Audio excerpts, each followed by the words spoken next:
Assalamualaikum warahmatullahi wabarakatuh. Nah, hari ini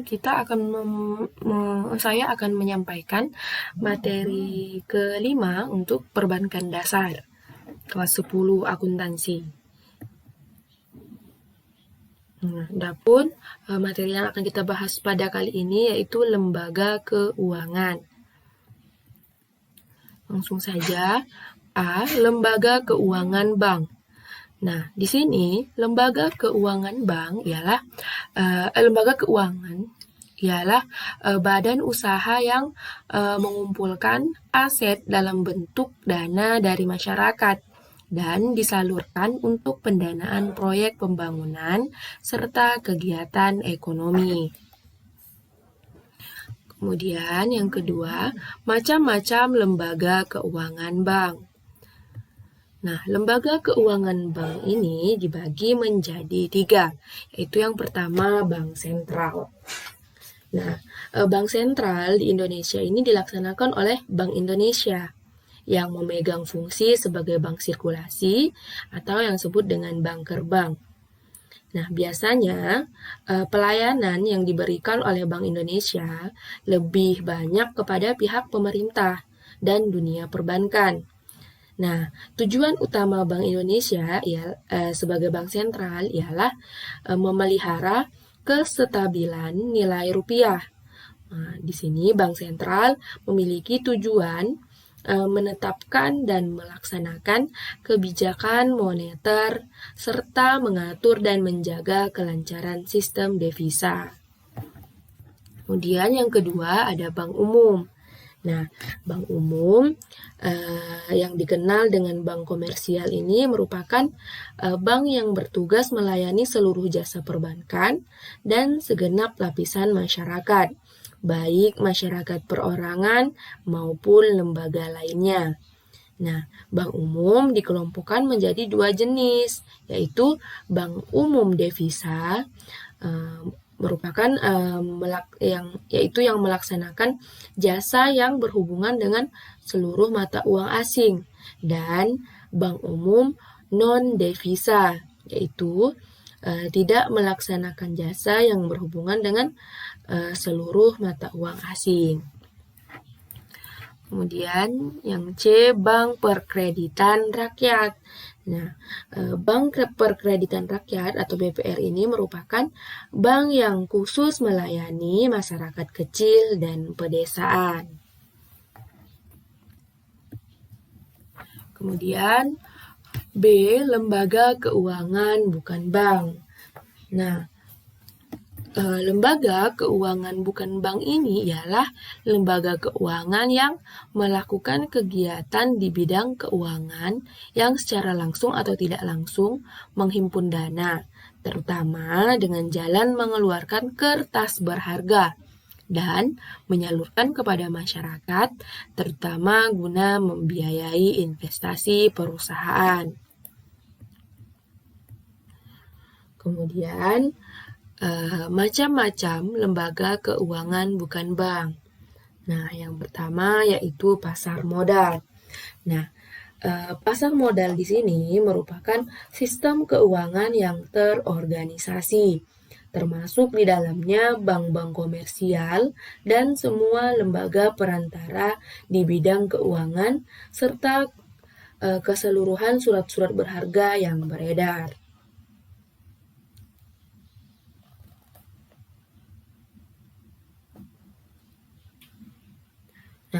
Pasar modal ini kegiatan yang bersangkutan dengan penawaran umum dan perdagangan efek perusahaan publik yang berkaitan dengan efek yang diterbitkan serta lembaga profesi yang berkaitan dengan efek. Efek ini bursa efek. Nah, berdasarkan fungsinya, pasar modal dapat dibedakan menjadi 2, yaitu yang pertama pasar perdana.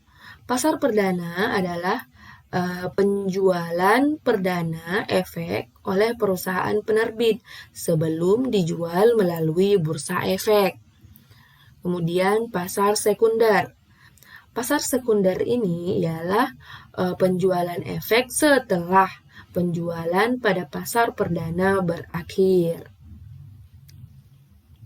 Kemudian B, pasar uang. Nah, pasar uang di sini merupakan tempat diperdagangkannya surat berharga yang mempunyai jangka waktu jatuh tempo kurang dari 1 tahun.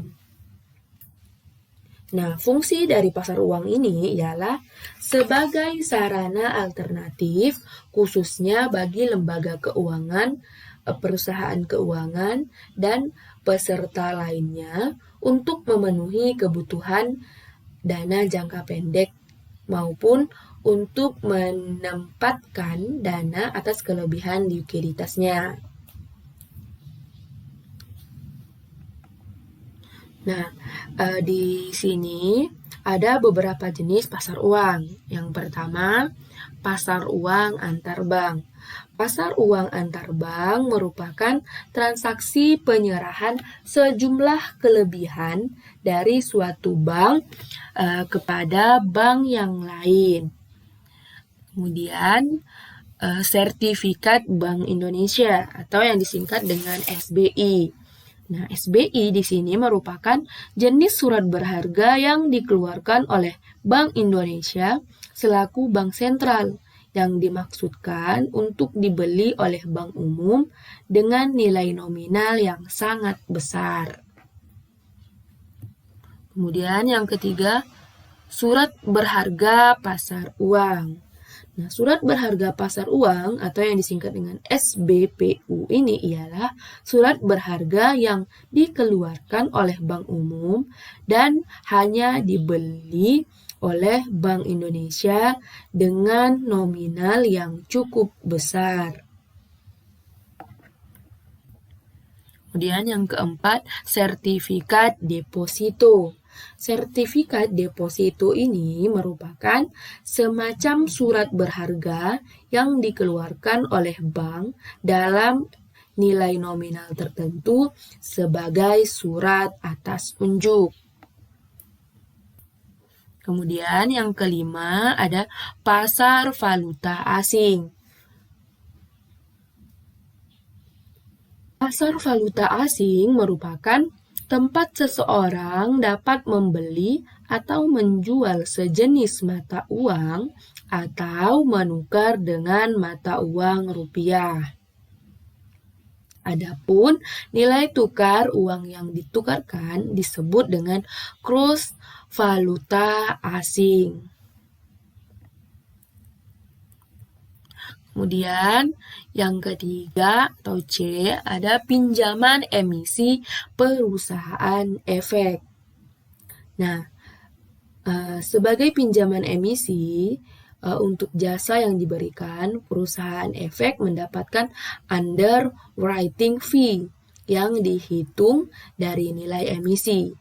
Metode penjaminan yang dilakukan oleh perusahaan efek antara lain yang pertama, kesanggupan penuh atau full commitment. Nah, full commitment ini yaitu penjaminan emisi menyatakan kesanggupan secara penuh atau full frame commitment atas terjualnya sebagian atau seluruhnya di mana penjamin emisi akan membeli keseluruhan jumlah saham dengan harga penawaran kepada pemodal secara umum. Kemudian yang kedua, kesanggupan terbaik atau best effort commitment, yaitu menjual sebaik mungkin dengan usaha yang maksimal. Apabila ada sebagian saham yang tidak terjual, saham tersebut dikembalikan. Nah, di sini tidak ada kewajiban dari penjamin emisi untuk membeli sisa saham yang belum terjual. Kemudian yang ketiga, kesanggupan siaga atau standby commitment, yaitu penjamin emisi bersedia membeli sisa saham yang belum laku setelah batas waktu yang ditentukan. Kemudian yang keempat, kesanggupan semua atau tidak sama sekali, atau yang sering disebut dengan all or none commitment, yaitu apabila sebagian saham yang ditawarkan ternyata tidak terjual, maka penjualan saham tersebut dibatalkan sama sekali. Dengan kata lain, apabila dalam pelaksanaannya saham atau obligasi tersebut hanya laku sebagian, penjamin emisi akan membatalkan transaksi penjualan dan mengembalikannya kepada emiten. Kemudian D, koperasi simpan pinjam. Nah, koperasi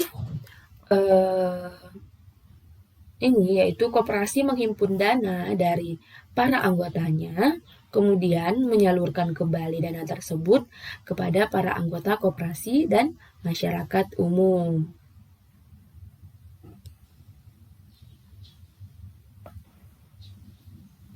Nah, para anggota koperasi ini menyimpan uangnya di koperasi. Nah, ketika belum digunakan, pengurus koperasi dapat meminjam uang tersebut kepada para anggotanya yang membutuhkan, termasuk kepada masyarakat umum, yaitu membutuhkan jika memungkinkan.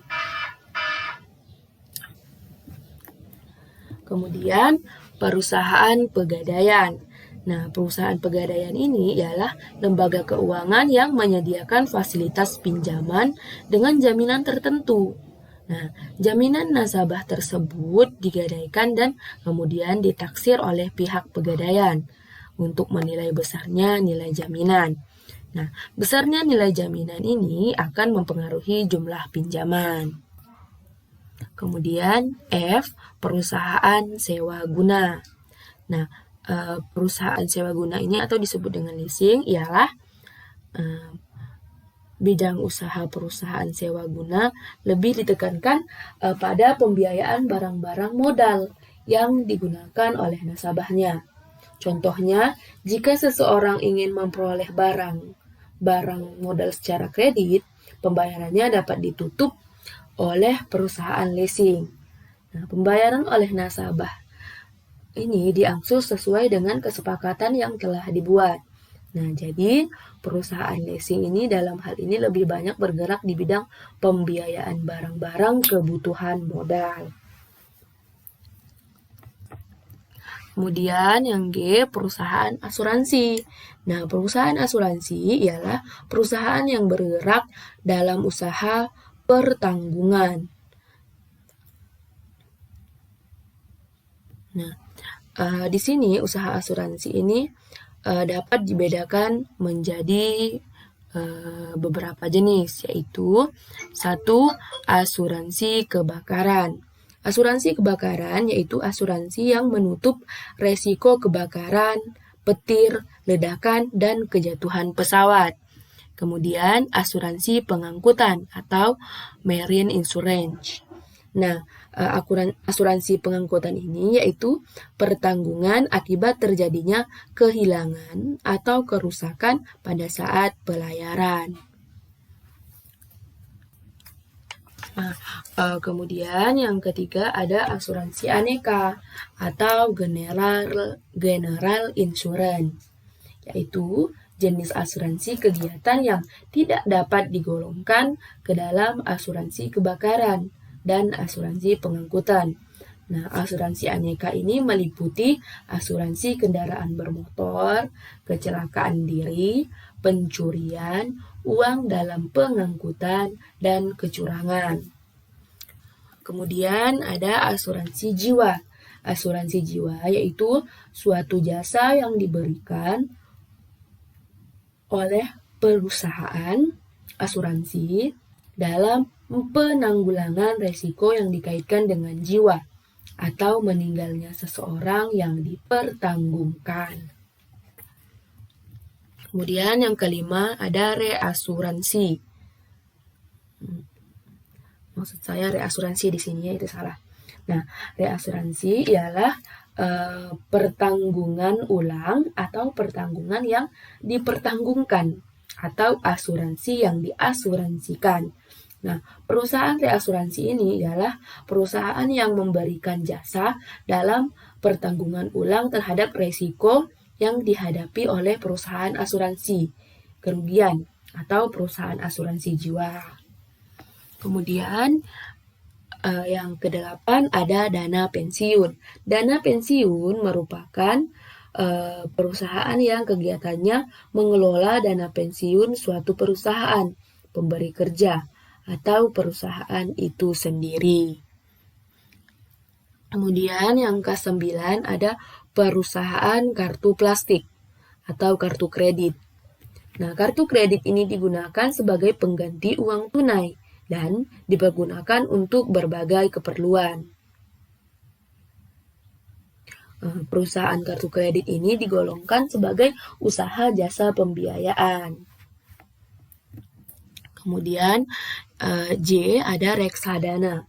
Reksadana di sini ialah wadah yang dipergunakan untuk menghimpun dana dari masyarakat pemodal untuk selanjutnya diinvestasikan dalam portofolio efek oleh manajer investasi. Kemudian ada K, perusahaan penjamin. Nah, perusahaan penjamin di sini maksudnya ialah proses intermediasi keuangan sampai saat ini dapat dikatakan masih sangat terbatas dan relatif belum begitu signifikan. Nah, bidang usaha perusahaan penjaminan adalah melakukan kegiatan dalam bentuk pemberian jasa pinjaman untuk menanggung pembayaran kewajiban keuangan terjamin.